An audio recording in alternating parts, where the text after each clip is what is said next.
now. It can take the white knight that's just jumped and captured on e5, but it would come at the cost of black's knight on the b4 square. We see that one is a bit loose right now. Magnus forcing Alireza to think for the first real time in this game. If we get an early time advantage on the clock in game number 1 of set 1, that's going to be fantastic. And what a move. It's tactics galore, double exclamation mark landing. The black knight might have been doomed anyway. He was trying to throw it away for the highest price possible. The white knight was also attacked. That one has jumped back, and we see Magnus's screen, the red there, showing his pre-move. Knights leaving the board. The dust is settling. It's still level material. Who will that little melee have favored? And it comes down to the pawn structure one more time, right? Pawns are the soul of chess. And here we see with everything else equal, it's going to be the attack on that c3 weakness that Magnus has. But in return, has opened up certain lines for his rook. Let's point out that beautiful bishop on g2, eyeing the b7 weakness. Once the rook slides over to b1, Magnus is going to try to get into Alireza's camp. So now we're in a situation. Both sides, of course, have the bishop pair. They're jostling for position, trying to improve the positions of their pieces. The queen ducking away from the d file as well, so that it's not e-file as well, so that it's not forced with tempo. If white decides to put a rook on the d file, for example, white would obviously like black to take the bishop on e3 so that the recapture with the knight could be possible and starts to improve the position there. But otherwise, the real difference here does come down to pawn structure, and we do see white with those two isolated pawns on the A and C line. Not a problem at the moment, but that could be a longer-term weakness. Definitely. And in the meantime, Magnus looking very calm on the camera. He talked about nerves, but his heart rate is down at 66. Let's take a note of everyone's baseline here. Alireza started the game with a decently high heart rate. It's gone up to almost 100 already. It's a huge, momentous occasion. Who will come out on top? Magnus improving his rook in the meantime. It's his type of position. It's very technical. No big attacks on either side's king. Mutually, kind of lots to be excited about. Alireza with Magnus's weak pawns, but Magnus with his active pieces. And I like that last move. You were speaking about active pieces. Alireza blunts that bishop on g2 with c6. And right now, Magnus offers his trademark queen trade. Every single player on the planet must think not twice, but 5 times before getting queens off the board against Magnus. It's interesting, isn't it? Because typically you think, okay, queens off the board. That means there are fewer dynamics in the position to play with. There's a possibility of easier draws in the game compared to when queens are on. Yet Magnus is very happy to do that every single time and find small and subtle ways to get the wins despite this. It's absolutely incredible. And that's probably the reason why Firouzia is moving the queen away. I love it. It only took him under 20 seconds to decide whether to take the queens off the board or to keep them on. Alireza, he sticks true to his guns, playing to his style. He's a very attacking player, needs the queens. And he's playing against Magnus's biggest strength, the endgame. Take the queens off there, improve the white pawn chain, and you are suffering for the rest of this encounter. Alireza wants to go hunting for Magnus's king. The black queen standing on the edge of the board. Will this threat be blocked? Will she run away? And there we go. The bishop jumps out. That's a pawn sacrifice. Magnus grabs on b7, but Alireza will restore the material balance now. And in a big way, right? Because you end up putting your queen on those light squares. Looks extremely well placed there with the black knight jumping in. Queen takes pawn to come in next. But Magnus has ideas of his own. That knight can jump to the center of the board as it does with a double attack on the queen. Pawns are getting off the board here. Is this fizzling out? Looks like the game is being guided towards equality, but there are enough ingredients left for both sides to get optimistic, especially here. I'm going to say Magnus Carlsen, the white knight, is super powerful. It's a bit of an octopus right now. Its tentacles over 8 squares, covering some important jumping points for the black rooks. The white queen active as well. It looks like it should be level, but it's up to Firouzia to prove it. Well, Firouzia's got one big trump in the position, his own queen, right, which can start targeting not only the pawns on the left side, the one pawn Magnus has remaining. And a big hello to our live audience there. You know, this has been so awesome. Imagine bringing your side project to life just by thinking about it. Meet Base 44, a complete AI creation platform. Describe what you want and watch it take shape. On and a big blunder. Well, Magnus frowning. There's a huge move right now. He can trap Black's rook in the corner. This is so hidden, so difficult, but will Magnus Carlsen see it? He's frowning. The white knight can go to the b8 square. The black, he's found it. Magnus Carlsen, he's winning the black rook due to some back rank issues here. Double exclamation mark given. Firouzia, he hasn't realized yet, hasn't reacted, but suddenly he finds himself lost. Firouzia in shock right now. That rook trapped from an innocuous position. It felt like this was fizzling out. All the trades that happened and a one more blunder. And look at that. You can't take the queen, but the rook takes queen, comes in with a massive check. It's not checkmate. Firouzia can drop back with the queen, but he lose big material. Magnus Carlsen with a winning advantage here. That is unbelievable. And out of nowhere, we have an incredible tactic. And suddenly, this is all Magnus Carlsen in game number one. Almost uncharacteristic of Firouzia there, but it's very difficult to spot as well. We've been talking about knights back to the back rank. Your opponent's back rank is what won that piece for Magnus. Incredible.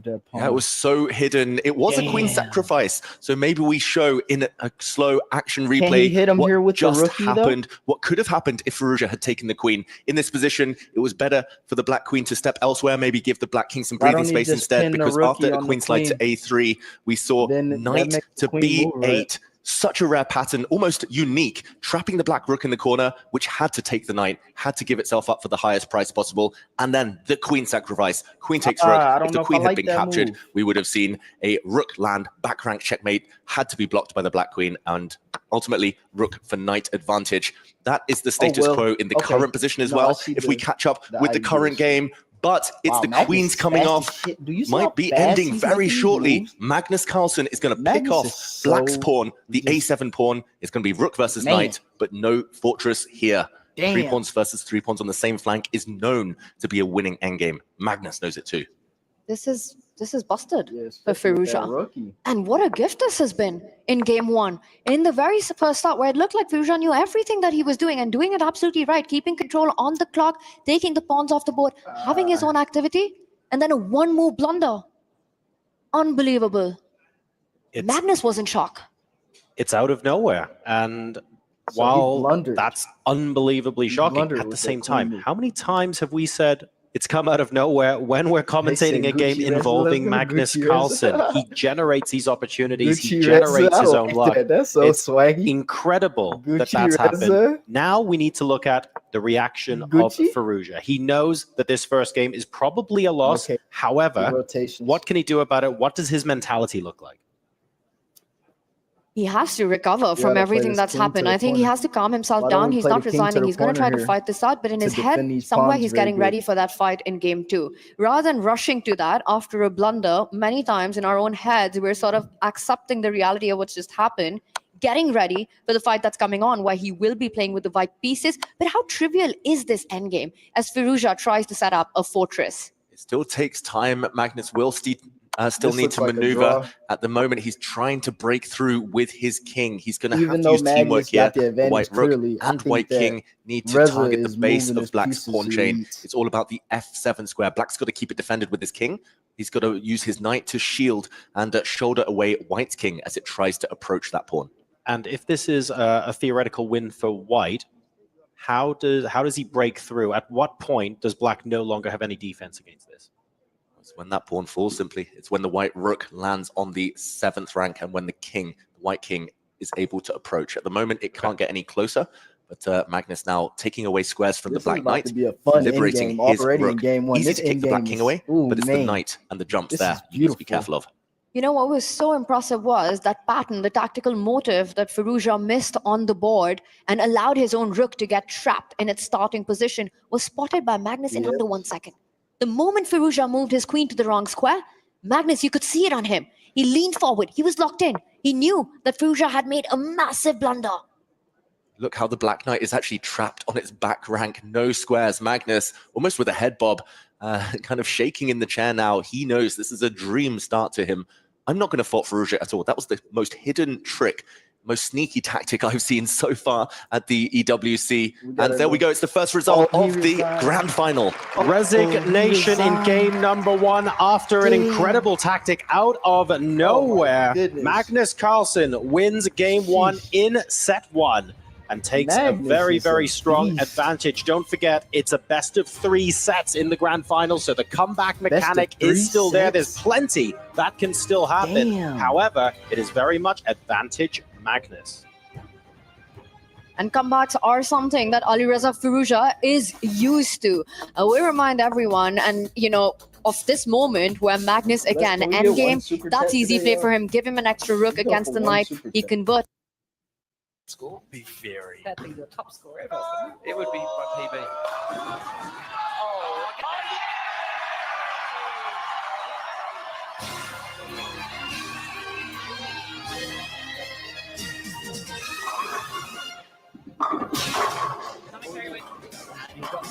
Let's get one super chat in here. 50 cents. 50 cents. Grand final in an online massive event against Magnus, where the stats were 93% given to Magnus in the winning odds. Right. And Alireza did it then. Can he do it again? That is the big question now, isn't it? But with a 1-0 advantage now, you have to imagine Magnus has the overwhelming odds, at least in the first set. What I will say is that because of the way we are scoring the grand final, you can absolutely blow your opponent away in set 1, and all they have to do is edge the second set by the finest of margins, similar to how it would score in tennis, for example, and you're actually all square going into the decider. So the comeback mechanics here on this biggest of stages is actually quite incredible, and Firouzia is definitely nowhere close to out of it yet. Even if he loses this first set 3-0, he will know it's just a total wipe, and set 2 is all important. Of course, he will want to strike back. Firouzia is especially dangerous when he has white. He starts this game with the Italian opening, and it's the 2 knights defense. Look at this, the white knight going pawn hunting. White is going to win a pawn, the black knight pushed to the edge. This is such a trendy line. Firouzia found himself on the black side of this just yesterday in his semi-final against Arjun Erigaisi, and he's taking inspiration from that. Magnus, meanwhile, playing the second most popular move, a bishop block in that position, slowing Firouzia down. This shows Firouzia's aggressive intentions. This decision by Alireza to go for this line, it's trendy and it's dangerous, right? That's exactly what he needs on the back foot right now. He has to maximize his chances every single game with white. I think that's a very smart decision that Magnus made. With the bishop blocking that check, it's not the usual move. It's not the standard move. Magnus very quickly figured out that Alireza has some deep preparation. Had he gone for the main line, had he pushed that pawn to c6, he avoids that. So he sort of brings Alireza out of his main preparation. That's going to be so important throughout this match as well, because no doubt both of these players, they know each other so well. They've probably got 1 or 2 surprises in their back pocket, but that doesn't mean they're playing all of them on game 1, right? So the question is going to be, when do they choose to use those weapons? This is a full pawn sacrifice, though, we should mention, from Magnus Carlsen, especially after this last turn. He's offering a trade, but it will be 7 pawns against... 7 pawns against 6, actually, after this trade. I'm expecting him to take. I'm not sure what Firouzia is thinking about here. Then the kings will castle. Magnus, in return, might just get centralized pieces, maybe even a bishop pair as some compensation. But here he's showing, maybe learning from that match against Hikaru yesterday, that he doesn't want to just knuckle down forced draws when he's ahead in a match. He wants to seize the moment. He wants to seize the moment, but I think it's also credits to Firouzia right now. He did not let it away, just looking completely unfazed. Alireza is at the moment after whatever happened in game 1. He sort of just let go of that completely.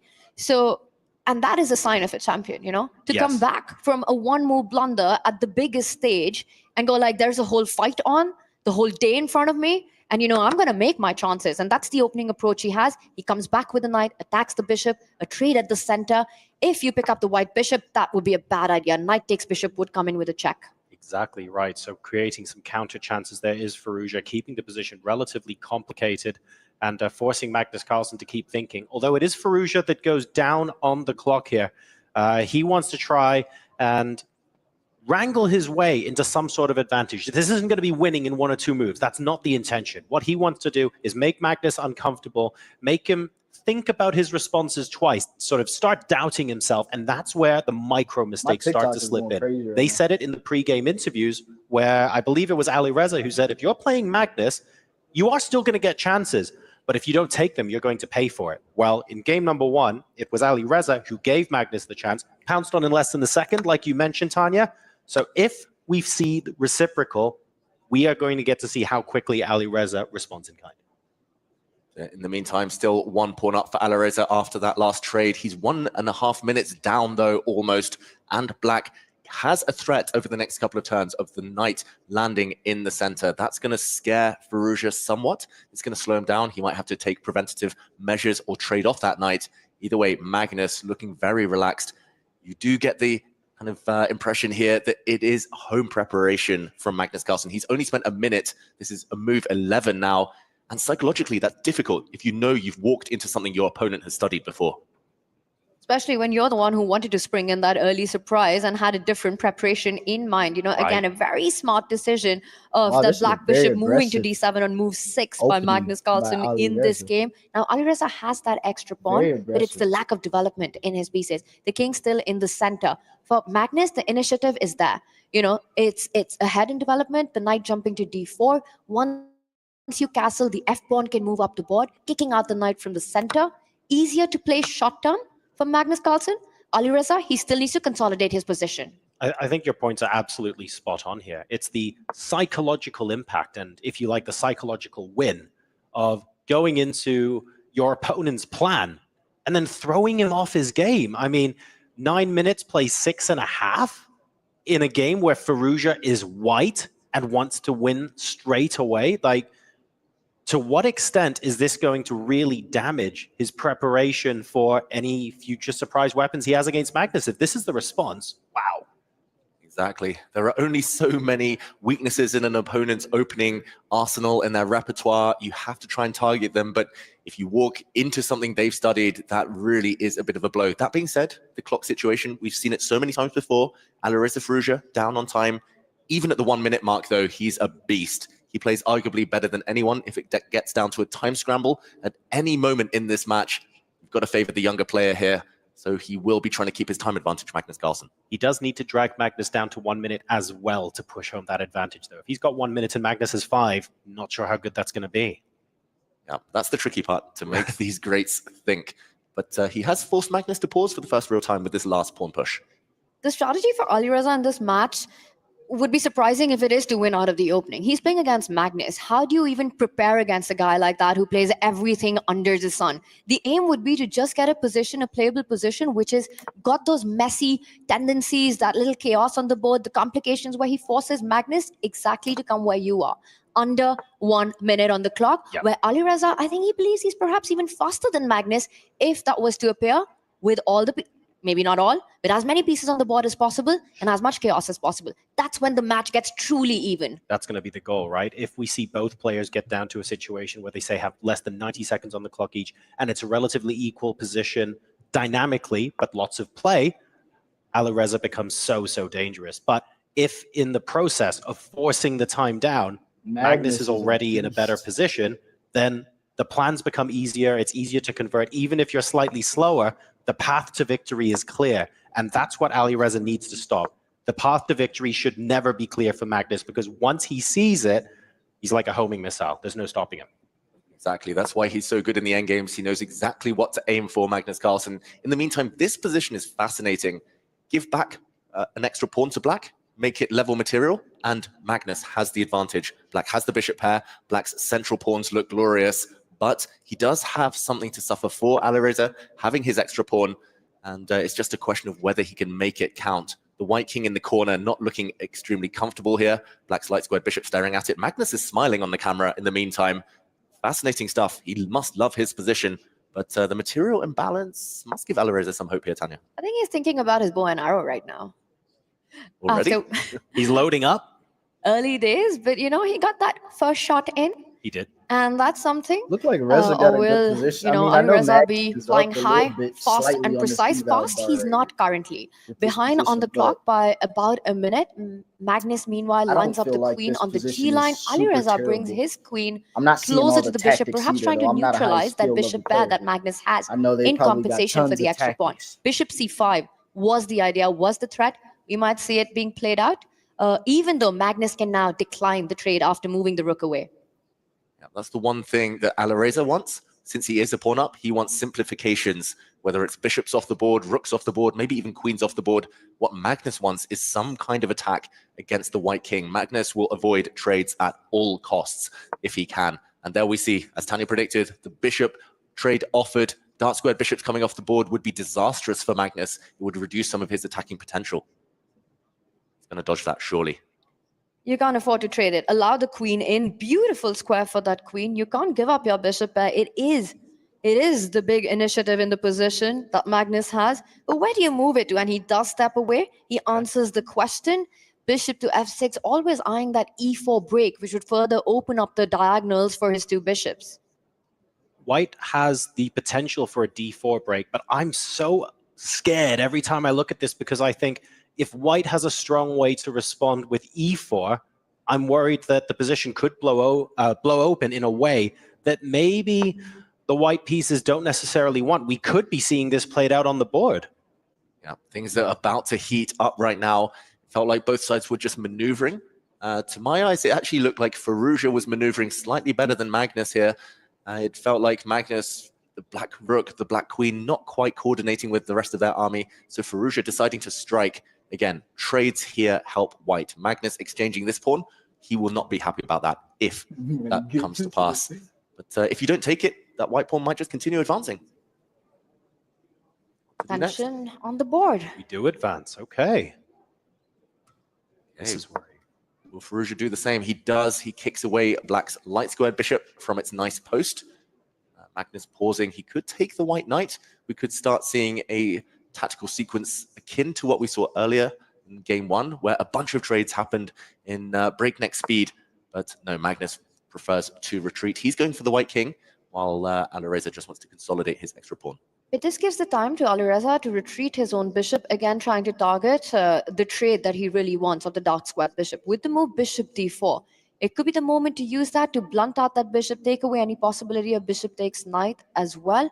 Lots of options for Alireza, but he needs to keep one eye on the clock, or at least half an eye on the clock. 1 minute difference isn't so dramatic right now, but if we keep saying that every game Firouzia is behind on time, then it might add up by the end of the day. It was the case earlier when he blundered. He was slightly behind on the clock, and he won't want that to repeat as he does retreat his bishop. Exactly. Spot on, Tanya. We have the d4 square occupied now by the white bishop. Again, trying to force Magnus the likes to exchange of simplify the the dark game a squared lot, though, bishops which here. I suppose there that is the idea as well. potential for I'm a black big to fan of take playing on endgame as f3 well, first. personally. If we I'm want to not spice even things great up at a it, little but bit. in low Not elo 100% endgame is sure who super that's easy. better for, though, because even though the bishops are on the board, you swap one pair off and you've got the G file. And you know what? Black's pieces are pointing menacingly towards white's king, but at the same time, if the G pawn disappears, the soap is impeccable.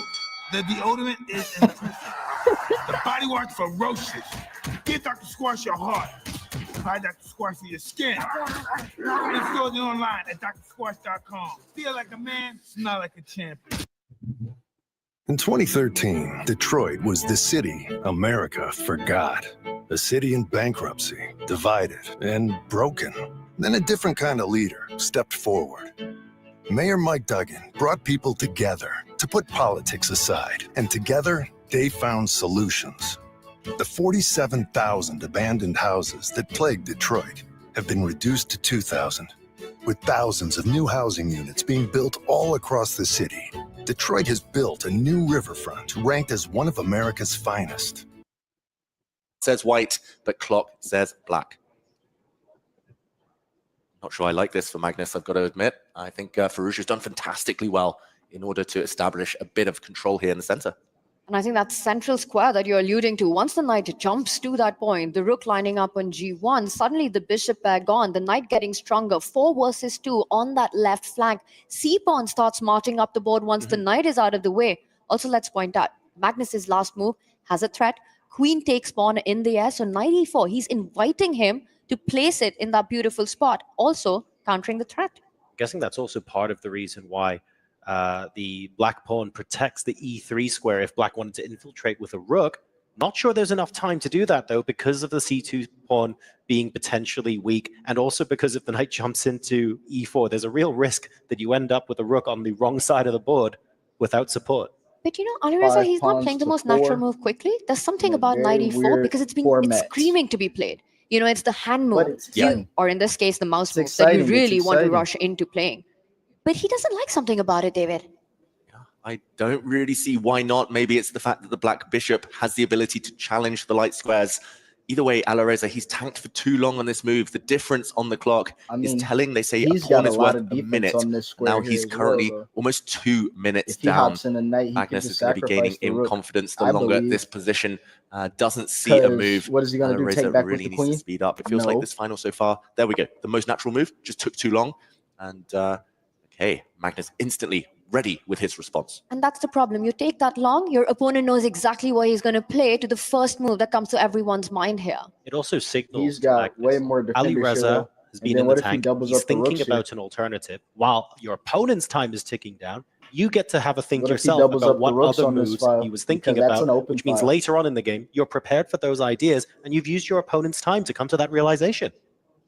Exactly. The best players, the most Magnus practical has players no in the world. range pieces They besides have all these the little queen. I tricks mean, the to rooks save a are few okay, seconds here and there. but Magnus, look how zoned in, how focused he is, despite the fact it's not his move. 2.5 minute time difference now. You need to either move that knight or defend it. It's that simple. I'd be staring at the RGB on the keyboard. That would be too distracting for me. I don't think I could handle it. More pieces piling on the knight on e4 now. And look at the time difference. 4 minutes plays a minute 20. This is becoming critical for Alireza.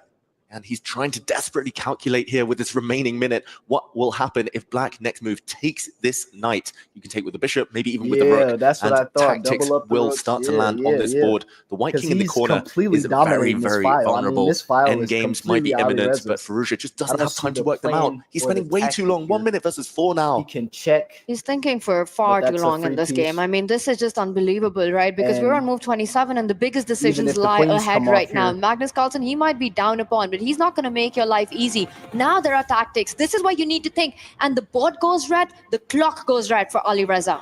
Move. Come on, you have to move. Push your pawn Come to on, d6. Reza. Do whatever. winning. Move a rook. You are You're fine. completely winning here.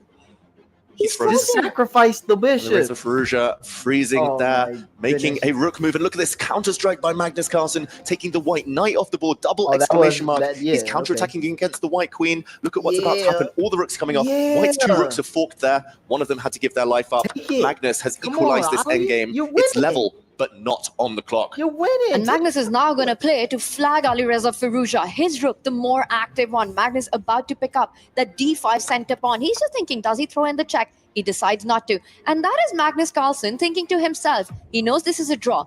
Is he going to play for dirty flagging with 26 seconds for his opponent? Have to be He is ruthless about here. to If you're dirty Magnus flag him Carlsen, because do not Reza let your isn't opponent off confident the right hook. now.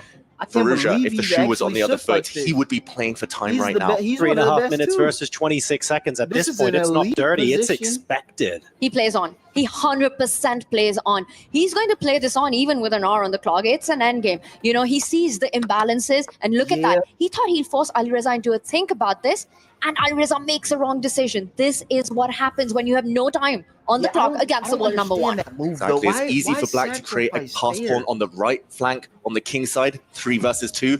Very difficult actually for white's 3 to mobilize because black's 2 doubled b pawns hold the fort. The white 3 cannot bypass them. The black king is coming. It was actually better there for the black b pawn to push even further to b4. That's a very natural move though from Magnus, and Alireza simply physically does not have enough time to finish this game. Under 20 seconds now. Some big decisions still ahead.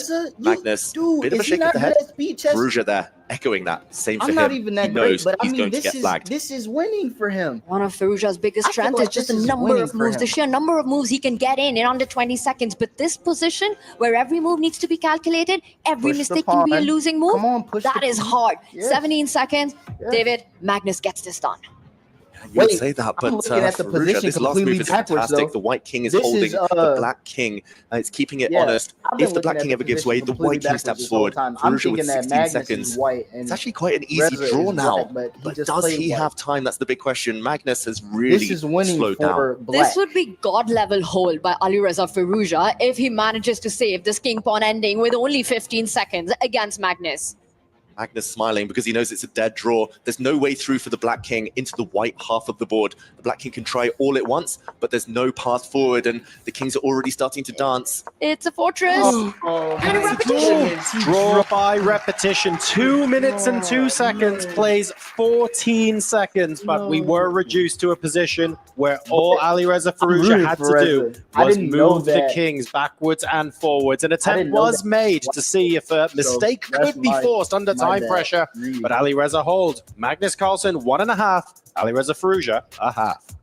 That was bizarre. That is Magnus being merciful, I've got to say. He could have played that position on for 50 moves.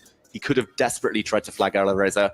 White could do nothing. He could just move the king around the board. But Magnus getting his opponent off the hook. Will he regret that later, Tanya?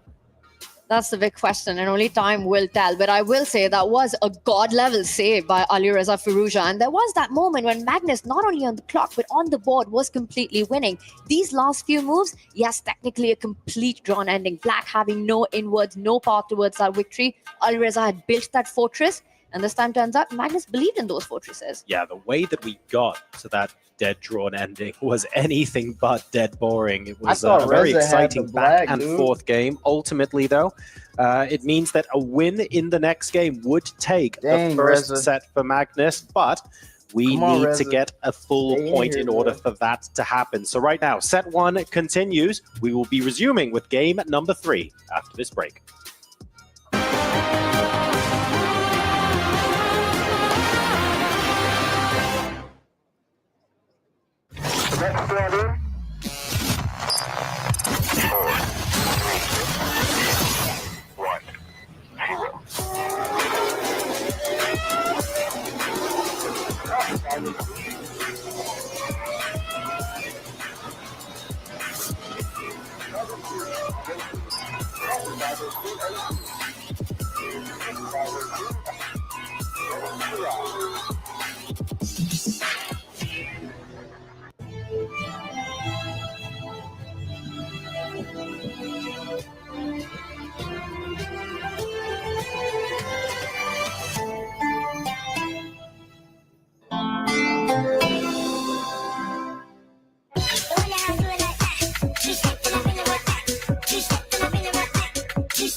Everybody know we gon' do it like this, do it like this, do it like this. Everybody know we gon' do it like this. Straight from the underground.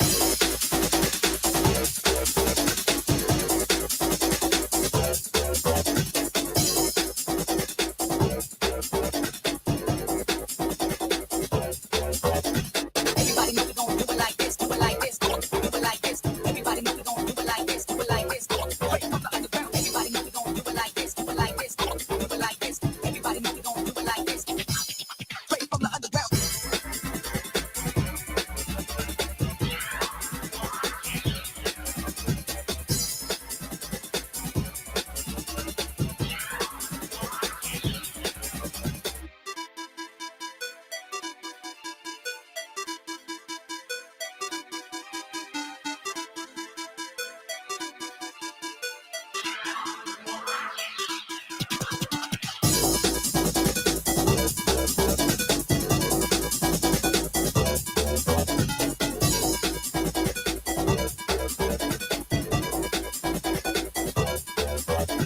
Everybody know we gon' do it like this, do it like this, do it like this. Everybody know we gon' do it like this. I can't believe this, man. Reza, you can't go down, man.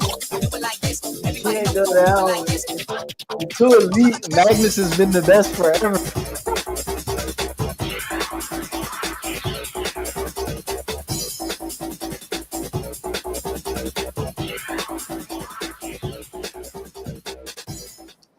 We are here outside the SNB Esports Arena awaiting the finals. And if you can see in the background, the line to get in stretches from door to door, more than 100 people deep. We've pulled this gentleman out of line to hear why he has come here. First of all, tell us your name. Musa Bint Ali. And I understand you're not just an average fan. Who are you? No, I'm the head of the Olympic Chess Committee. Baby. Isn't that beef? Handling the chess players in Saudi Arabia. Beef or baby? He's head of the Olympic Chess Committee, and he still has to wait in line like the average fans do. We got to get you some special connections. But tell us, who are you rooting for? Team Liquid or Team Falcon? Falcon, of course. But I'm enjoying the general competition. Or they were and finally, I mean, the best chess players in the world came to your country. Hasn't happened in many years since 2017. What's it like to have all the top players here? Absolutely fun times. It is fantastic opportunity for every chess lover in Saudi Arabia and the surrounding countries to come and see. It's a unique tournament. People are playing with a historical game in a futuristic manner. We all love it. We're going to get back inside. I've been told it's hot even by Saudi standards. You don't want to lose your place. That's what the action looks like from outside SNB Esports Arena. Boy. Got him another fine shit.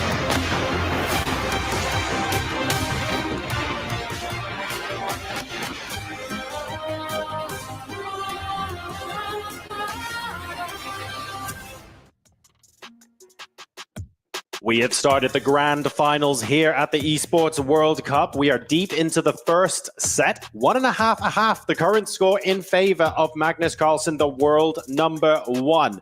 Each set is a best of 4, the first 2 anyway, and if needed, we will have a best of 2 in a deciding set. Right now, a full point for Magnus Carlsen will clinch the first set. A draw will mean we still have to keep playing, and of course, a win for Alireza Firouzia will mean we are all square. And there we see the heart rate monitor being adjusted. I'm sure the heart rates are through the roof. I know they are here in our caster studio. Can they adjust mine down? That'd be great. I need maybe some an app control or something. That'd be really handy. That would help because you need to keep your nerves in these matchups. And for Alireza Firouzia, he is a point deficit in this set 1. But it's early days, 2 games in. And I think that second game you could feel, even though Alireza was in trouble at the very end, took too much time, but at least he found the rhythm on the board. Now, he needs to just make sure he doesn't come down on the clock the way it's been. I think he's got to up his time management.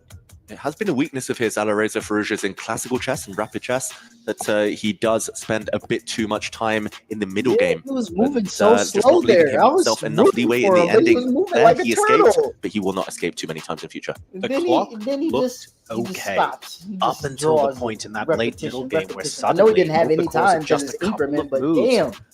It felt like Firouzia tanked, he 2-3 minutes, on that which is maybe fine in the first 12 moves if you have some sort of surprise. He got on that E-file. I'm not even gonna lie. I don't even know how he let Maggie. Those are the kind of odds that you see chess players giving each other in social settings for fun when you're trying to beat a weaker player, for example. It's not the kind of thing you want to be doing at this level. What do you guys think? The jackets are off. The gloves are definitely off in this finals. But is he going to put that back on? I think not. That usually means he's ready for a fight in this one. Alireza Firouzia is, but he'll start with the black pieces. What is going to be his game strategy in this one? Well, it's a must-not-lose game, right? It's a kind of set point for Magnus Carlsen. If he strikes imagine white, playing competitive chess with no increment, dude. Chess.com has us spoiled as shit with that. Alireza with black. Honestly, he just needs to do what he did in the first game. Chess.com has us so spoiled with increment, in the corner. I wouldn't be surprised actually if Alireza repeats a similar opening. It was semi-successful. I would say a draw, not the worst result. Alireza will fancy his chances with white more than he will with black. Meanwhile, Magnus not amused with the delay. It looks like there might be a little bit of an audio issue, but it looks like, to be honest, it looks like it's doing okay and that it might be resolved very shortly. So this is game number 2. How we got to this position, it was a wild game. It was a wild game. Magnus sacrificed a pawn early, got the bishop pair in return. We saw some early exchanges, and ultimately it was around here that Firouzia started to tank. But when the dust settled, we got to a rook endgame, even a king and pawn endgame that was temporarily winning for Magnus. In the end, though, he had to settle for a repetition, a draw. Firouzia had no time, but Magnus had no way through. He had no way through, but he could play that position on forever, and ultimately Firouzia would have flagged. I think Magnus, he's also such a sportsman. I think somewhere he just couldn't get himself to continue in that position, knowing that on the board, there are no inroads. Maybe it's a bit of a gambit. Magnus not trying to flag Firouzia there. If it comes down to a later game when the shoe is on the other foot, maybe he's hoping Firouzia doesn't try to flag him if it's a dead drawn endgame. I mean, oh, come on. We've got $250,000 and 1,000 points at the Esports World Cup Club Championship at stake here. Are we reliant on charity? Are we reliant on mercy? Nothing. Everything is earned, David. You're right. I can see it potentially happening. I think maybe Magnus recognized that all the pawns on the third rank meant that you could just shuffle the king. And at that point, it was like, fine. But I don't think you want to be giving away favors here.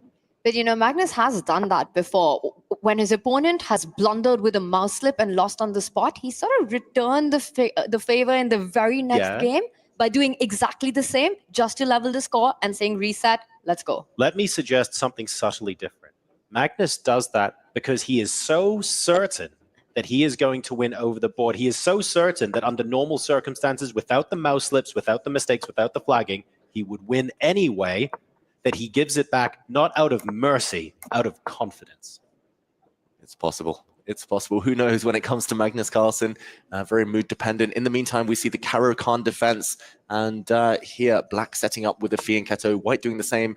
Alireza played this queen move against Nodibek Abdusattorov. He used it just yesterday. Just the day before, even in the quarterfinals. And Magnus pausing. That shows a lack of homework, I'm going to say. Magnus should have been studying Alireza's games.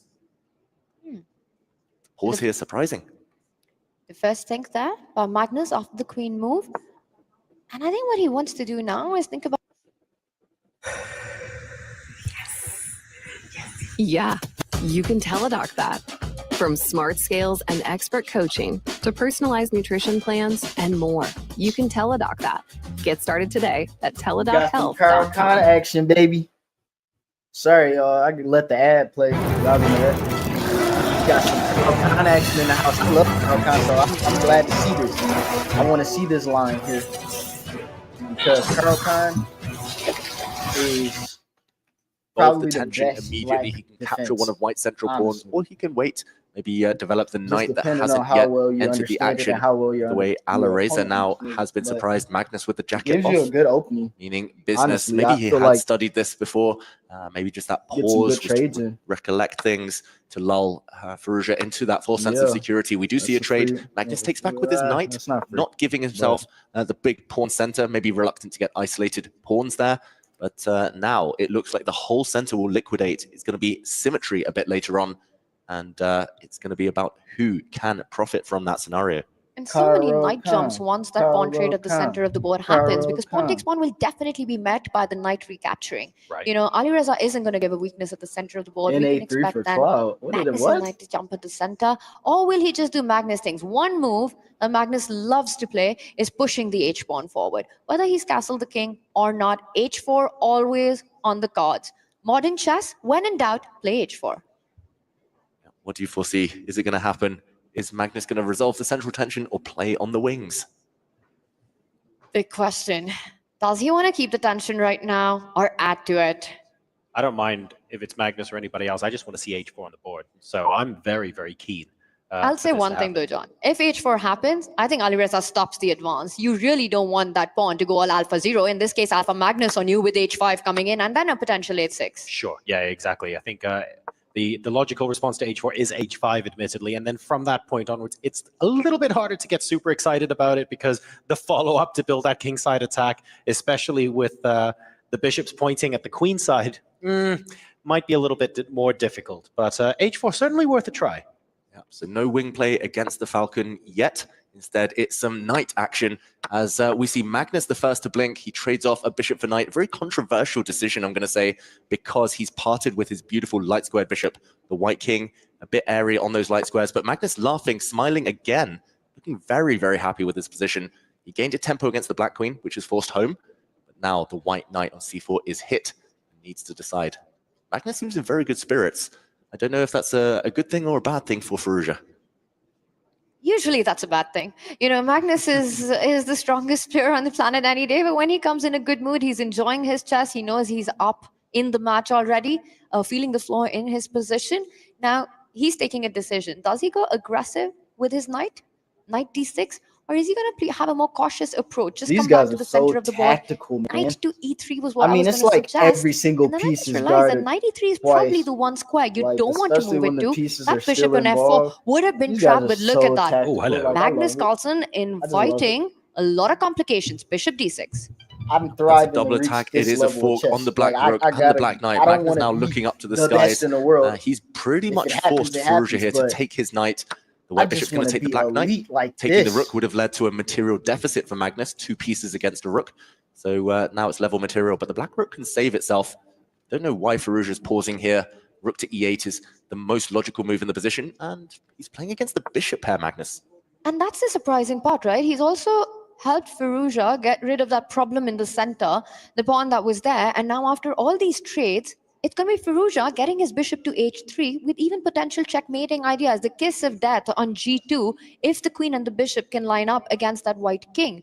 This is going to be Magnus on the defense for a long time. The weaknesses on the light squares, you're right. The fact that that king feels just a little bit airy means that in the long run, this doesn't feel comfortable. It's not necessarily hugely advantageous or anything like that, but certainly a situation where you might have to defend for a little while before you can spot your opportunity. So it'll be interesting to see how they choose to respond to this. And Falcons are here is what we saw on the screen. Hikaru Nakamura already getting the 3rd place for Falcons. Alireza, Firouzia fighting for the crown right now. They're definitely here. They've arrived. Yeah, I saw some of Magnus's liquid teammates as well in the arena. It feels like everyone is out in full support today for this grand final. This is, again, just the beginning, just set one. Monumental. There's still plenty of action ahead. The white queen comes out. I was going to at least suggest that Magnus tries to get the queens off the board as soon as possible to avoid any checkmating ideas. Magnus doesn't look happy in the meantime, reacting somewhat there. Position still in the balance, despite the fact black does have those hugely potentialed bishops. I think it comes down to that sequence of moves that just happened with the trades of the knight at the center of the board. Magnus kind of with a smile putting the bishop forward. But at the end of it all, when the dust is settled, Magnus realizes that this is not what he was aiming for. As you evaluate this position, and look at that, we were talking about h4, it's Alireza on the attack. Magnus has to stop it. He does, but it further creates those light square weaknesses. Now the bishop can plant itself on g4. There are some developmental questions to ask as well, because I got a lot of to really editing to do get the today. light squared bishop off its starting square for black at some point. You can't move the b pawn. You can't play b6 because the queen would take the rook on a8. Please, not for the 2nd time in this match. But you move that, and then where are you going? Do we get the queen out first? Oh, unfortunately, the rook on e8 would then get taken. You want to move the bishop out instead to e6 or f5? Well, guess what? The knight's there to gobble it up. It's actually not super clear how Firouzia completes development and continues on this game, even though his position looks comfortable right now. Yeah, he's going to have to calculate. He's going to have to be very concrete about his mode of development here. This bishop is very weak. One idea would be to bring the bishop out, as Tanya mentioned, and if the white queen captures a pawn, then on the b7 square, the black rook will slide across with some action of its own on the b file. It's a long sequence going through his mind, Alireza Firouzia. He's trying to move the queen out prove here that the that's bishop a pair complete blunder. is the superior piece configuration, but it's This is why not I'm not going the to be greatest. easy at all. I And just let's called just out a show that blunder. on the board for everyone at home. Bishop to g4 is the move he wants to play. He actually plays his rook Yes, out, which is very yes. surprising. I was But waiting on bishop this to move g4 because would let's have double allowed these the rookies queen up. to capture a pawn. Double these rookies and, up the here rook to and slide create across. you a battery. And next move, when the queen retreats, rook takes pawn on b2. Or sorry, after maybe a rook trade, and this would have led to some big complications. But maybe we go back to the game because this was something he wants to avoid. The bishop would have had to retreat. Instead, Magnus desperately trying to offer a trade of queens. Understanding. So we saw 2 different types of positions there. That knight is Firouzia super choosing strong. not to set the border light. He's Knight going more has a great positional. outpost. Maybe now forced to trade if he's not going to drop the c4 pawn. And I don't think it matters if Alireza has a clear sequence of moves that gives him advantage. He just needs to keep this imbalance of the bishop there. He needs to make sure that as many pieces as can remain on the board. And this is the kind of position where he needs to bring Magnus to that bullet territory. that's when his odds would increase. While saying that, he first gets the queens off, now puts the bishop on g4, hits the knight, aiming with that rook lift to activate it further. But even in this endgame, Hit the I bishop. think that's his plan. Just bring Magnus down on the clock. He's got something to play for here. He was trying endlessly to avoid Let's playing hit the this Magnus-style game, moving the queen away in the Push last the game P, when the push queen trade was D6. offered. This time around, he's saying, look, D6, relatively D6. equal on the clock. I would have Let's pushed actually D6. get the queens off the board and see what we can do. Okay, that's a good move. Ooh, and he brings his rook up. He's actually aiming to shuffle Even that though he rook moved the same across piece twice, the I would have b5 pushed square. the d6. Go for But I white's guess that queenside does pawns once the block bishop saves the itself. rook Very, there, very sneaky from Alireza. That is a he can bit just of a move the genius bishop, move, I'm and going then to now say, you gotta because he's renavigate actually to it. allowing what looks like a desirable bishop trade for Magnus Carlsen. The bishop could have gone to d4, and the black rook sliding across would now have been super effective. Let's say a bishop trade happens, and you cannot defend your b-pawn since the black bishop drops back and hits the white rook on b1. The pawn on b2 would have dropped next move. So Magnus Carlsen instead forced onto the defensive. The white bishop has been sidelined. Tanya, this just looks Push the grim bishop, for white, dude. although You're winning maybe here. with the rook trade, he's going to hold it now. You know, the bar Push says the this bishop. position's level, and I think the rook trade, it will happen because you really want to put your rook on take f5. the You're rook not only off. putting it on this really weird Trades, square, but also you hit taking the away the knight. escape He route of hops your in own bishop. for. After rook takes rook, the big question is how much does Alireza believe in his chances, I and mean, does you have he just play great on this position? I'm Very not close to a understanding Magnus hold this one. the And I pressures. think that would be a I'm relief for understanding, but Magnus. not very understanding. One word, fortress. He might have no Because way to break Maggie's through about to Alireza try to hit Firouzia, this rookie just now. like he made that fortress And for you're going to Magnus have to last trade game. it, which Might be the I would've case just where pushed it Magnus forward would again. start believing in fortresses himself. The rooks come off. Bishop to b1. That's the idea that I would be concerned about. That a2 pawn, how are you defending it? Can we just Not take the sure, horse here? actually, at the moment. And it takes 2 tempi as well to move that pawn too.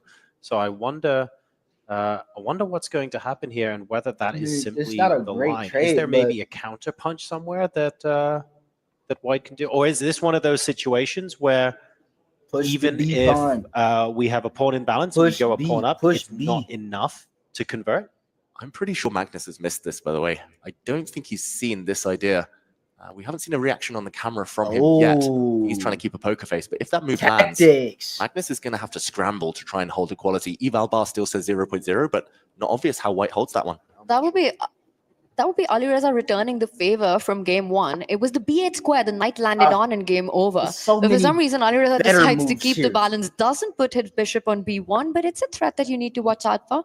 Magnus's knight gets active, stopped that check on e7. Alireza brings his king forward. David, this is not as simple as it looks for white. This is horrible for white. It's a 2-result game for everyone at home who might be wondering what that means. It means black should be out of danger. It's going to be either a win for black if Magnus is unable to defend, or Come a on, hit draw that if he weak can pawn, build a hanging. fortress. Very minimal chances that white wins this one.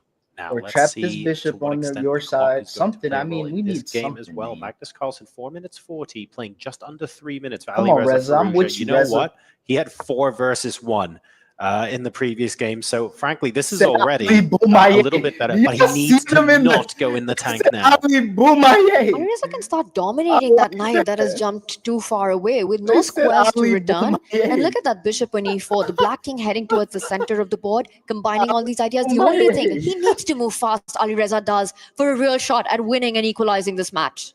2.5 minutes. He's got to speed up. The heart rate has been rising for Alireza. He needs to, I was going to say, bring the king across, dominate that knight. He was scared of the white pawn stepping forward to the a4 square, given a question mark. But now Magnus has a small window of opportunity. He needs to get his knight out of the black camp as quickly as he can. That move hits the black bishop in the process. Magnus should be saving himself and Ali escaping. Boumaye. He has to evacuate that piece. There we go. First step. Now he'll move the white bishop out the way, and the white knight returns Ali to safety. Boumaye. I love was a that. big That's movement, so dear. You know, to have tried to trap that So knight with those urban. sequence of moves. Again, it comes down to clock because Alireza is also trying to play fast. And that is when these inaccuracies happen. He does retreat with the bishop and it's still level, but white's the one who's suffering in this position. We need Firouzia to hit that God mode. We need him to Yeah, start man. calculating with immense speed and trusting his instincts No, maybe a look little at bit that more and weak absolutely pawn. going for it so that he Why doesn't end won't up he in a hit the weak situation pawn? where he risks making a critical mistake with He's under a about to minute end up left on the defending clock. it and We getting need to back see and that walk. from him now so that that isn't a possibility later. You know what he's done with this bishop maneuver is to get that critical move going. And I think at some point, g5 is the break that Alireza is hoping for. That pawn on the right side of the board moves forward, and then we might see Magnus stuck with a weakness of the g3 pawn. But he has to time it well, and time is a luxury that Alireza does not have. To go for it. Pawn to g5. He needs to actually accelerate the play. He's being very, very patient, Firouzia. And normally I never fault that. It's a great skill in chess, but you can't be patient with 2 minutes on your clock. You need a clear path forward. And there we go. Pawn to g5. Has he timed it correctly? He's going for it, but he's allowed Magnus to drop back with the knight, attacking a bunch of things. Take with check here. Black's dark square bishop and those pawns that have advanced. Firouzia shaking his head. He might have just let Magnus off the hook. Take it with check. And it was all about making this move at the right time. And he didn't. Knight e4, Firouzia is about to lose his bishop advantage. To keep it, he has to now trade on f4, fall back with his own bishop just to make sure that the game keeps going. But that leaves him with a big weakness on h5. The white knight can start targeting that pawn. Magnus locks up the king side. The knight move is coming. Knight to g3. Firouzia has to be careful here. He needs to pull the break here and now. 1.5 minutes. He's no longer better. He's playing so But how do you even do that? Man. If you try to get rid of that knight, it's heading to g3 to pick up that h5 pawn. Knight g3. And I think what he wants is bishop to d7 to win that f5 pawn in return. This is what Firouzia set up. Magnus Carlsen, is he sensing his opportunity right now?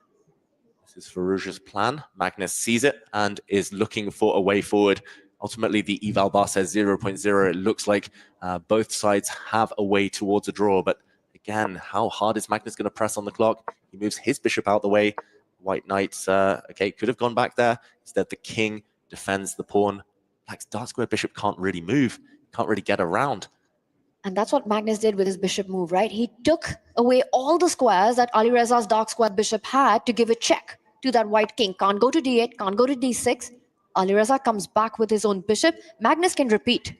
Magnus can bring his king back right now if he wants to stop the game. He's got that option. Will he choose to exercise it? 2 minutes 40, plays a minute 04. I think he'll probably play on a little bit, but is there a... I'm looking for a second avenue of attack. It really does look like everything is hinging on whether an attack against the h5 pawn can be repelled.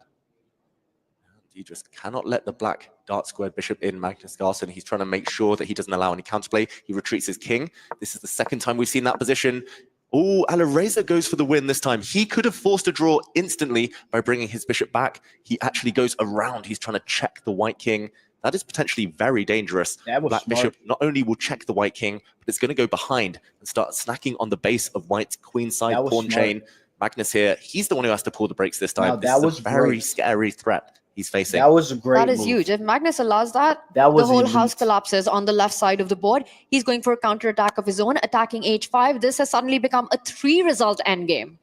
Wow, he's let the black bishop in. This is really brave. Is it going to be foolhardy for Magnus Carlsen? The bishop gets in. Look at the eval bar. It's dropping. It's in black's favor. Alireza's got in. Magnus is trying to shut the door with his own bishop. But is it going to be enough? He can't defend everything That is the big question. He's defended one pawn. Can he defend the other pawn? Magnus Carlsen retreats the knight to do just that. Alireza has to activate the other bishop. Gives a check to Magnus's king. Falls back. 43 seconds on the clock. A minute deficit for Alireza. But Alireza is the one who's playing for a win. Oh, I don't know. That black dark square bishop on b2 is trapped. He holds the white king away from moving towards it for now. But Alireza, he's playing without a piece. That black dark square bishop on b2 could potentially be doomed. Magnus can just sit now. Black has no winning plan. Magnus has built a fortress. 28 seconds for Firouzia. Will we see a repeat of what just happened in game 2? The players starting to move their pieces back and forth. Or will this time Magnus Carlsen try to flag Alireza with the bishop trapped? And then Magnus, he's repeating again. He doesn't want to play on. Eval bar says Magnus actually has an advantage, but he doesn't realize it. And we see a draw by repetition for the second time in this first set. Game number 3 ends peacefully but reluctantly. Magnus Carlsen now takes a 2-1 lead into the final regulation game of this first set. A draw is all he needs now to take the first set of the grand finals. That is crazy what just happened. It looked like Alireza was back in the game, in that end game. That inaccuracy by Magnus, a slight head shake as Alireza realizes his missed opportunity there. But Magnus not continuing. not playing on for the second time I in mean, the match. obviously, There's I'm not a conspiracy high-level theory here, chess player but I think by far. Magnus wants to get it But done only dude, on the board. Yeah, you gotta Magnus, go he's for only the got win. half I an know eye, they got if that, multiple on the clock series, so but far. He has been quicker than why not Firouzia. go I for think the maybe he's win? watching his own clock more, but he hasn't been trying to win by flag.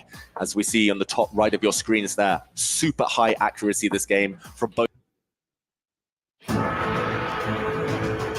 Together to combine our strength in the finals, bro. I feel like even though I don't know period A grade and stuff, and I'm not the best right now, I feel like in these tournaments coming up, and you have to play for this the is a win. must-win situation for Yeah, Alireza game 2, Firouzia. okay, we can draw. If we want to After take game 1 set and 2, number bro, 1 we're to playing for Armageddon, wins. he now has to win on command. He has got the white pieces, so if ever there was a time to do it, it is now, but no second chances.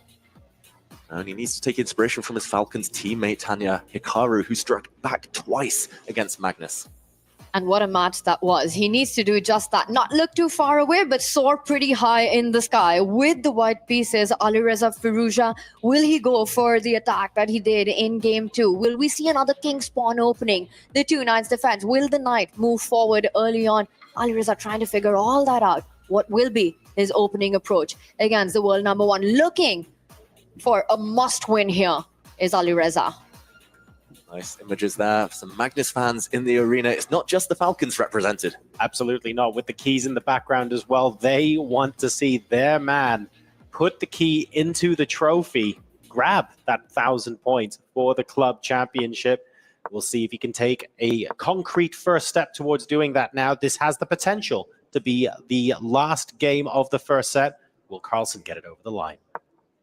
And Magnus switches it up, not allowing Alireza with a knight jump to g5. The earlier game where Magnus had first developed with his own knight, this time starts with the bishop, so taking away that possibility, making it a slower game. Yes, it's the slow version of the Italian game, the Gyokyo piano, as they sometimes call it. White pawn pushes on the queen side. He was trying to trap black start squared bishop. Magnus says no. He's created a nice hiding spot for it. But this is actually something we saw earlier in the event, in the clash between Wei Yi and Sindarov. In that match, it was Sindarov striking out very quickly in the center with black, with a pawn push to d5, and it rebounded very, very quickly. So who's done the better homework? Who's this position going to favor? Full of tension. A good choice, I think, by Alireza Firouzia, keeping all the pieces on the board in his quest to strike back. And again, these openings, so much about the nuances and the subtleties of where your pawns are, where your bishops are placed. Will he move it back to b3? Will he bring the rook next to that central file? D4. Magnus has done his homework. He doesn't go for that d5 break, so which was premature earlier on in the game. And h3, taking away bishop to g4. Or you could no take pins with the there. p and then Magnus take with the retreats horse with and his then take own with the bishop, queen. But and we see block the thematic queen plans in being here. played out here. And now you go from this is very standard stuff for the Italian game. It's all about maneuvering up until around move 20 when things often start to open up. But for now, one black knight is landing on the g6 square. Those 2 black knights are going to act as guardians of the black king, maybe leaping forward if given the opportunity to attack. And normally the white knight does the same. It echoes by going back to f1 and parking itself on g3. Only then will they decide what to do with the center, with the rest of their pieces. And usually in this opening, it's sort of a slow KG start where pieces are placed at these different optimal squares, and then one side breaks. Either black goes d5 or white strikes with d4. And if you're able to get that, if white gets it successfully, gets that edge. If black's able to break out, is able to neutralize white's opening advantage. I'm expecting d4 to happen very soon. Now we're talking about edges here as well. We mentioned a few times when we saw the Catalans that when one side strikes out, we see fireworks on the board really quickly, super sharp, really quite entertaining tactical chess. Are we saying that when the breaks happen here, it won't quite be as explosive because we're actually still looking for a positional edge? Is that what we're expecting? Yes, pretty much. And talking of positional edge, it's Magnus who gets there first in the center. Normally white, because it's so symmetrical, and you get the honor of the first move in chess. You were the first one to occupy the center, but Magnus, he's trying to use some tactics in his favor to get there. Knight to d2 here, breaking the tension with white might just backfire. Alireza Firouzia, he has options, but if he takes the pawn in the center, the black knight retakes. And here, for example, if white tries to continue munching on pawns, we would see a cool tactic after a knight trade. And the rook recapturing. Bishop takes f2. Watch out for this one, everyone at home. Always look for checks and captures. The king retaking would allow a queen check, a double attack, hitting the king, winning the rook on the next move. And Alireza, of course, he dodges that and instead develops his bishop. So watch out for that tactic to persist. Black's sniper on a7, still looking very, very strong. It feels like Magnus should be relatively happy with the outcome here. With the black pieces again, right? You get a successful d5 against the Spanish or against the Italian. You are a happy camper. Magnus's knight on d5, now the pawn on e5 defended. And that bishop on a7 is beautifully placed, always targeting the f2 pawn. Queen headed to f6 at the right point. The black knight can jump over to f4 or h4. I think this is a very, very pleasant. Dutch Boy Professional Series works hard for you, in-store and on the job site. I don't want to say I'm giving up on Reza, but it's hard to root right here because Maggie is just... Yes, he's got space on the queen side, but what's guys next? With pressure. They're just... Going back to basics, Alireza. I've been watching his game since he burst onto the scene, even before he was a teenager, and he's been playing the Italian game in, game out. He went away from it for a few years. He's back to his favorite opening. Pretty early today. I only that got shows he 4 or 5 believes hours that of sleep. his nature, his style can hit Magnus Carlsen. I've been having some a little worried though, because maybe he'll be able to hit against Magnus Carlsen over the board. Unfortunately, he's very close to getting into a 3-minute deficit. And okay, it's 9 versus 6 rather than 4 versus 1. So I don't want to overhype the moment, but if Magnus recognizes this opportunity and continues to play quickly, he now has an excellent way of piling an enormous amount of pressure on Firouzia. In a game, don't forget, he must win. And there's so much more to chess. Of course, it's about good moves, but sometimes if you know that you spend a lot of time in the middle game, often choosing openings where you can land 20 quick moves and kind of clarify half the board, that just saves you a bit of time, puts it in the bank for later. Alireza, though, he loves maximum tension. He loves using maximum time and getting down to that adrenaline-packed last few minutes. I think it's time to get concerned about Alireza's clock right now. You know, it's early days in the game, but there are a lot of pieces. Nothing's been traded off. Only a set of pawns right now. So a lot of critical positions, decisions do lie ahead here.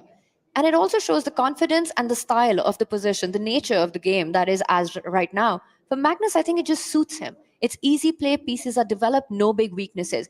Alireza, where are those complications? Where is that chaos that he thrives in? It's still a far way off. And the problem is, when and if that does happen, he will not have enough time.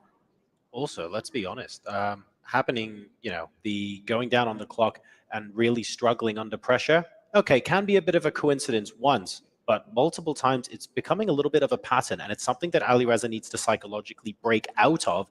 Otherwise, Magnus will continue doing this and using it as a weapon against him all throughout the grand final. If this is what Magnus has to do to win $250,000 and first place at the Esports World Cup, he will absolutely keep doing it. He's got no reason to change anything up. Yeah, Magnus, if it comes down to flagging, he's avoided that option twice now in games 2 and 3. But if it comes down to the final game, the final Armageddon, flag is the only thing between him and first prize for Team Liquid. Magnus is going to do it. Oh, yeah. Also, I think if at any moment Magnus is behind in a set, he definitely does it. He goes on to play that position 100 out of 100 times, which he did. I mean, there's so much history between these two players. And somewhere, you know, with Magnus's mindset, how he approaches this new generation, the challenge that he truly relishes, playing against Alireza, against Gukesh, Nodebek. You know, somewhere you get what he's doing. He wants to try to prove his domination with the moves on the board. He wants chess to speak for itself. And the clock, sure, it's a factor, but right now he doesn't, perhaps thinks that he doesn't need it. I mean, this storyline goes back. Meanwhile, a move on the board. Alireza does attack Magnus's knight. It moves forward. This is starting to get a little tricky for white. And we glimpsed Alireza's screen a moment ago. He just pushed his c-pawn forward 1 square, but his mouse was still hovering over this pawn. It looked like he was getting ready to push it yet again in order to block in Black's dart square bishop. We talked about that sniper, some tricks in the air. It looked like he was going to play that, but again, not trusting his instincts. His mouse was ready to make that move, pushing the pawn forward to the c5 square, but he's paused and, okay, changing his mind now. He first takes the black knight, which will be replaced by a pawn, or maybe the other black knight, barring a sacrifice of the e5 pawn. And Alireza, the clock time, 4.5 minutes down. Something's just off with the pace. He needs to speed up, as well as try to land a blow on the board. He's so good when his clock runs down, but again, not when he allows his opponent such a big advantage on the clock. We choose to recapture here with the knight. And yet another pawn sacrifice. The second time Magnus has offered up this pawn in the center on e5. Again, it feels poisoned. Taking the bait like that, especially with a knight near your king, especially with the black dark square bishop poised, feels wrong. I think in the center there, black's rook would open up, black's light squared bishop would have jumped out the way, and it would have been disaster. So ultimately, he does play this idea that he was hinting at with his mouse over there on c5. And black's bishop on a7, not too happy. I do like this last move from Firouzia. He's asking Magnus some questions. So c5 here has the potential to completely lock out that long diagonal for the bishop. If you really wanted to lock it down, which I don't think he needs to at this time, you could even push a5 to drive the point home. The light squared bishop on a great square, which is probably why it instantly gets traded off. And yeah, Magnus not particularly happy with the lack of scope for the dark squared bishop in the long run. Why not lash out at this straight away? This is getting fun now because there's a lot of tension on that left flank, but also big knight jumps on that right side as well of the board. The white knight also heading to f5, but I like this approach by Magnus. He's targeting the base of that mini pawn chain to try to activate his bishop on a7. The one move that you definitely don't want to make is pawn takes pawn. You double up the a pawns, you allow the bishop to slide over, pick up the c5 pawn, and come under a lot of pressure on the a file. And it's under these pressure moments that mistakes happen. And for Alireza, an inaccuracy on the board. He tries to complicate matter under 3 minutes, d4, and a lot of tension there. Which pawn is Magnus going to pick up? Yeah, probably this pawn that's just pushed, given a question mark. I just want to mention, Magnus has not spent over 30 seconds for a single move so far in this game. That one he spends 22 seconds on. He opens seems like up he's barely done the that the lines whole of tournament. the rooks. One set of rooks leave the board. I don't really see what Alireza has in mind, Well, though. I mean, this that whole series left flank anyway. is exploding. The pawn chain has been eroded. Black's bishop, it's only a matter of time before it gets back into the game, and it's going to come back with full force. The clock situation and board as well against Firouzia. The only explanation for this trade that he allowed and is allowing further on is that he did the rook lift, trying to line up the queen and the rook against Magnus's only semi-weakness, which is going to be the b7 pawn once the trades on b4 happen. Pawn takes pawn, rook takes pawn, trying to get to that, but that weakness is easily defendable by Magnus's rook sliding over. And these moves that you see right now, for example, forcing the knight away, if the knight goes to e6, for example, it's a very natural move because once the pawn on b4 drops, the knight on e6 is naturally attacking the pawn on c5 together with the bishop. So this is playing into Magnus Carlsen's plan. It's making his moves a little bit more natural to make, which is not good when you have less than half the time of your opponent. Yeah, those two white pawns are about to drop off. He's hoping here Firouzia to create some counterplay with his Magnus own knights, is streaming as well right now. White rook and white queen quite active. Magnus frowning. This is Magnus's longest think of the game so far. He knows that he has the advantage, a draw enough as well. And sometimes that's a situation you don't necessarily want to be in, where you're caught in two minds. Do you press an advantage or do you just try to shore up the defenses? Magnus, meanwhile, what is the most risk-free move? I think that's what he's asking himself. And that's the thing, like Alireza is in a must-win game right now. It's a dead man's draw for him. It's as good as losing. So he needs to, even if he doesn't want to, create these dynamics on the board, even if that means objectively he'll end up in a worse position. He's ready to sacrifice material to get that piece activity, whether it's a knight planted on d6 or the open b line for his rook or queen. Alireza wants a fight, and Magnus ticking down on the clock. I think almost breathing a sigh of relief that Magnus is taking so long, trying to work out how it's possible to maybe put the result of this game beyond doubt. It's also giving Alireza plenty of time to think. You can see he's not hunching his shoulders quite as much as before. He's been able to use Magnus's time to hopefully calculate some of the moves that he's going to play too. I'm not sure it's enough to get him to play nice and freely, but you have noticed a slight change in his demeanor over the last 30 seconds or so. Definitely, and there we go. Magnus doesn't play the best move according to the eval bar. Question mark appears, but he's trying to play safety first chess. We cannot blame him for that, and there we go. Alireza knows a rook trade would guide this game closer to a draw. That's not enough, so he has to gamble. He has to speculate here. He keeps the rooks on. But crucially, he did it instantaneously. He's going to have to do that for a bunch more moves. Big tension on the clock and the board. Rook e4. This does allow Magnus to again trade on b4 if he so wants. Magnus, he slows down. He does take. After rook takes pawn, that rook on d8 can slide one step forward and defend that b7 pawn. And still the attack on Alireza's weakness on c5 continues. Alireza, he played the previous move instantly. He's gone back into the tank here. About 15, 20 seconds invested and counting. Problem is that black bishop is so close now to breaking its way back into the game. The black knight coming back. The white knight's so far unable to get in. You know, if you have to beat Magnus Carlsen, then you need to make the most of every single aspect and element of the game. You have to be up on the clock. You have to play the opening perfectly. Middle game, try to complicate things. End game, technique on point. And so far, the biggest problem in this match for Alireza has been the clock.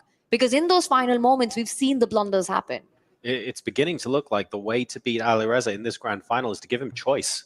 Because that is what Magnus Carlsen is using against him right now. I'm going to give you choices where you're trying to calculate when maybe the position and your clock certainly is calling for you to use your intuition a little bit more. Otherwise, you risk making mistakes in another minute.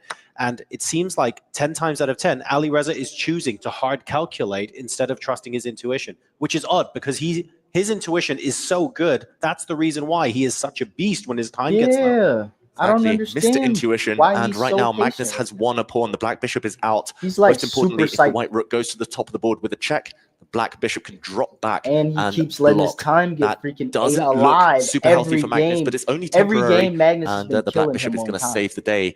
Alireza struggling to find any attacking resources, any follow-up to that check. And this is concerning, right? You make a move, you give up a pawn. Your opponent takes the bait, and then you again go into a tank, make a move that you're not super happy with, and it turns out to be a blunder. Alireza coming in with a double attack, but there are checks that he needs to be careful about. He's taking massive risk here. There are two checks that are very tempting for Magnus Carlsen. The black rook now able to infiltrate on the first rank. Magnus leaned back. I think he spotted something. The black bishop can maybe even jump in and sacrifice itself, something similar to what we showed earlier. Alireza smiling. He knows he's blundered. He spotted the refutation. Black has multiple winning moves here. And Magnus starts with a flashy bishop takes pawn check on the board. And if this is captured, the knight will jump in with a check, forcing white's king to disconnect with the knight on g3. Knight d3 coming in, queen takes, knight coming in. Alireza cannot believe it. He's the master of tactics, but he's the one on the receiving end of this one. Magnus, super sharp today. He's under 1 minute. He's got only a few seconds left. And look at this, walking forward with his king. He's now down 2 pawns, but this white king is simply not going to survive. The black king, in the meantime, protected by its army. The pawn will block now.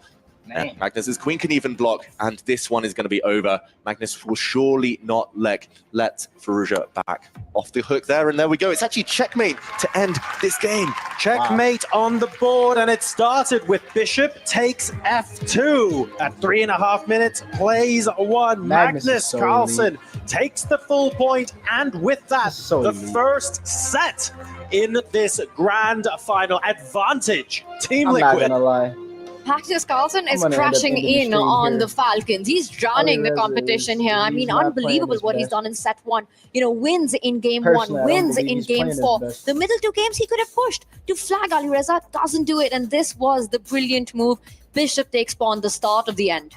Yeah, beautiful awareness, tactical alertness. Magnus showing off his different gears there. He was in defensive control mode for so long. Suddenly, given an opportunity, he landed a blow, won 2 pawns, and unexpected to Firouzia, unexpected to me here in the commentary booth, he landed a checkmate even to end this game. Ruthless from the world number 1. So it is 3-1 in set number 1.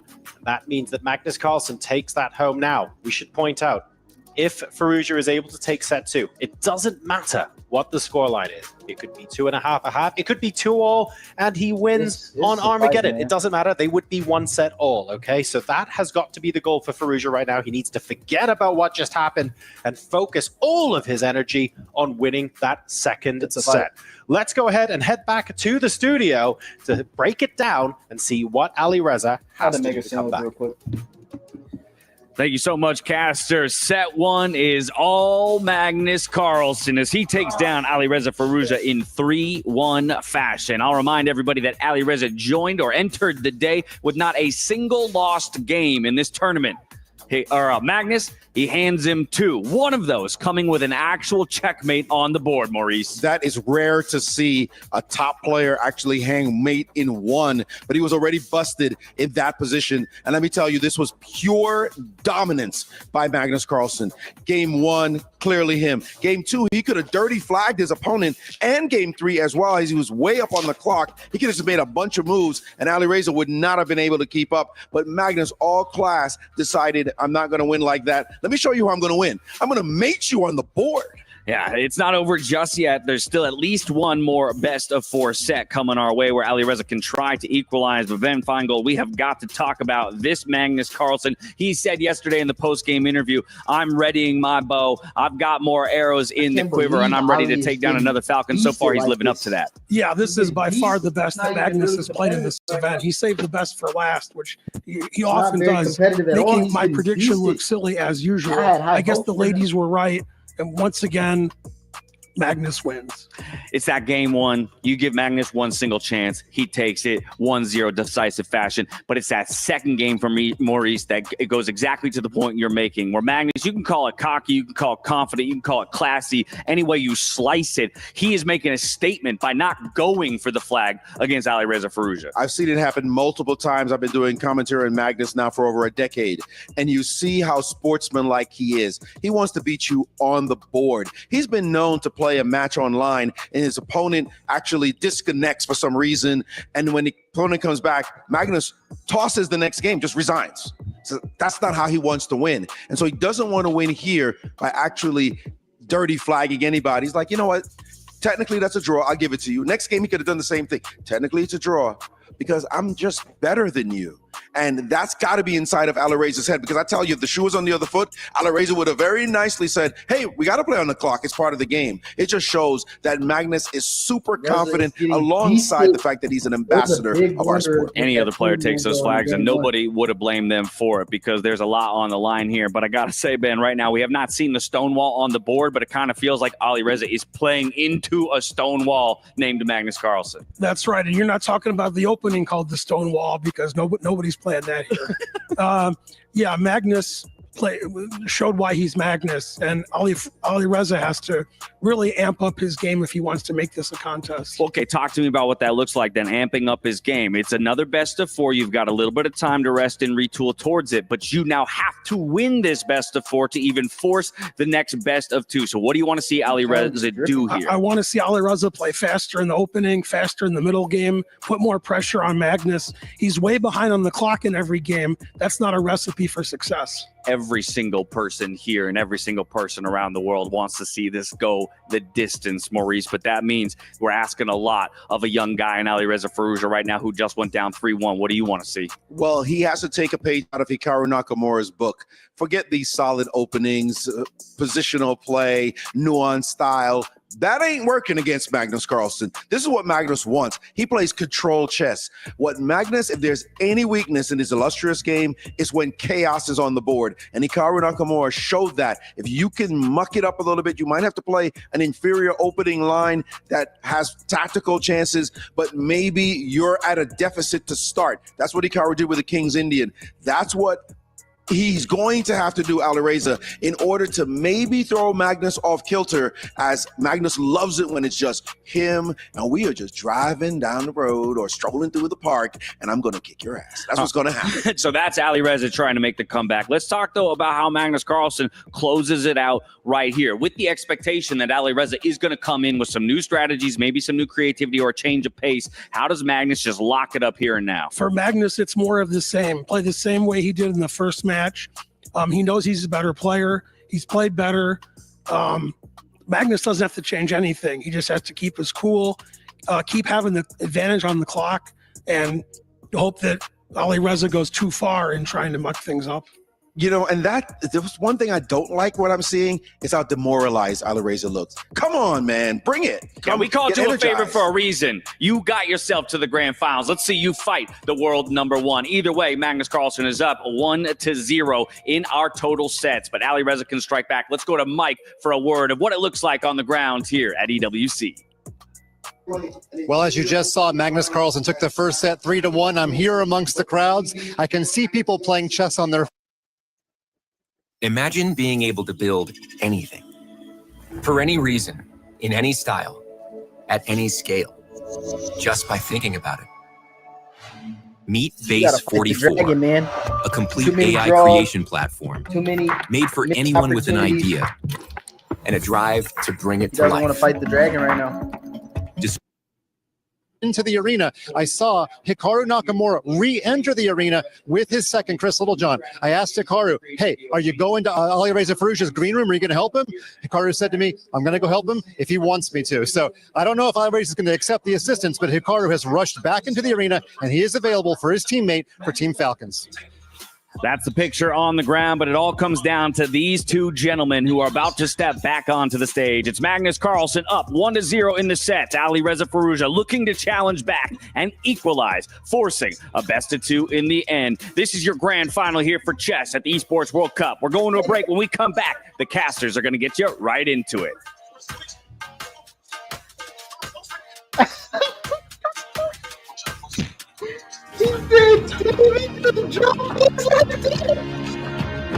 Oh my God! Now hit him with the switch.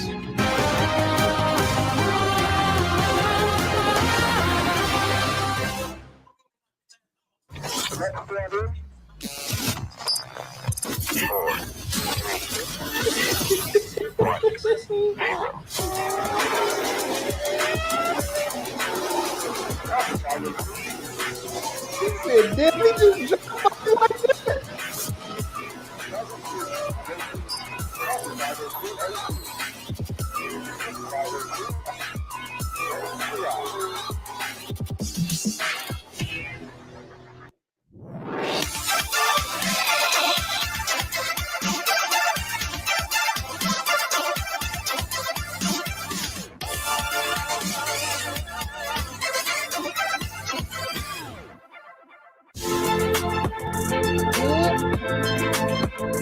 Oh my God. Fuck. Jeez. Damn, she got abs and everything. God damn. Shit. Shit. She got me over here in heat. I ain't gonna lie. Y'all should see what I'm looking at. God damn. I ain't know she was doing all that. No, I'm proud of her too. Shit.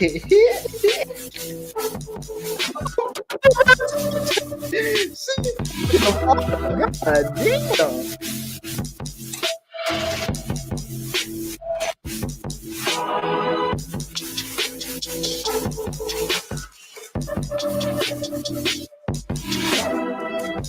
Bro, the thing that's so crazy about all of this shit.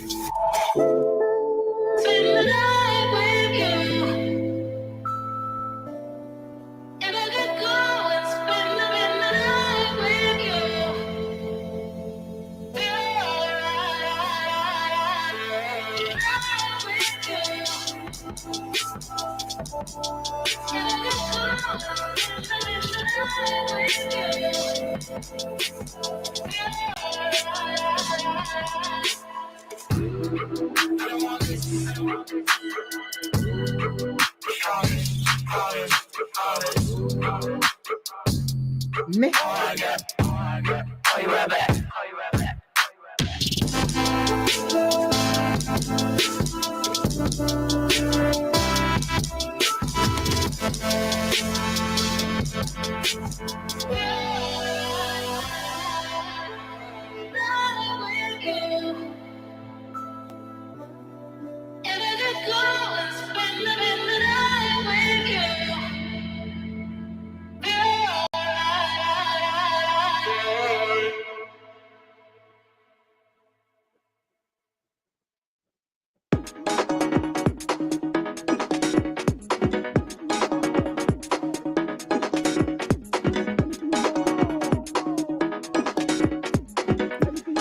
I want to keep rooting for Ali, but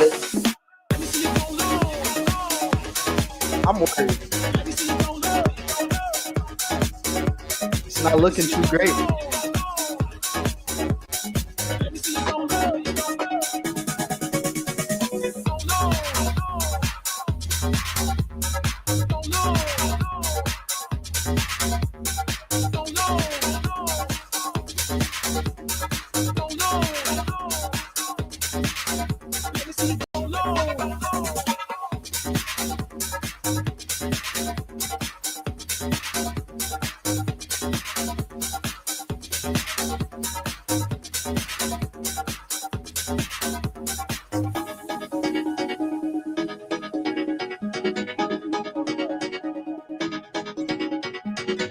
I'm not gonna lie, chat.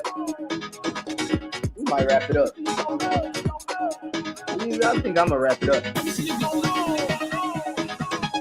We on a pause. Alireza, he let me down. I'm glad I didn't have any money on this. He didn't let me down yet, but Magnus is playing peak chess, and Ali is psyching himself out. So psychologically, you have to play like you're the winner already. That's how I look at any competition.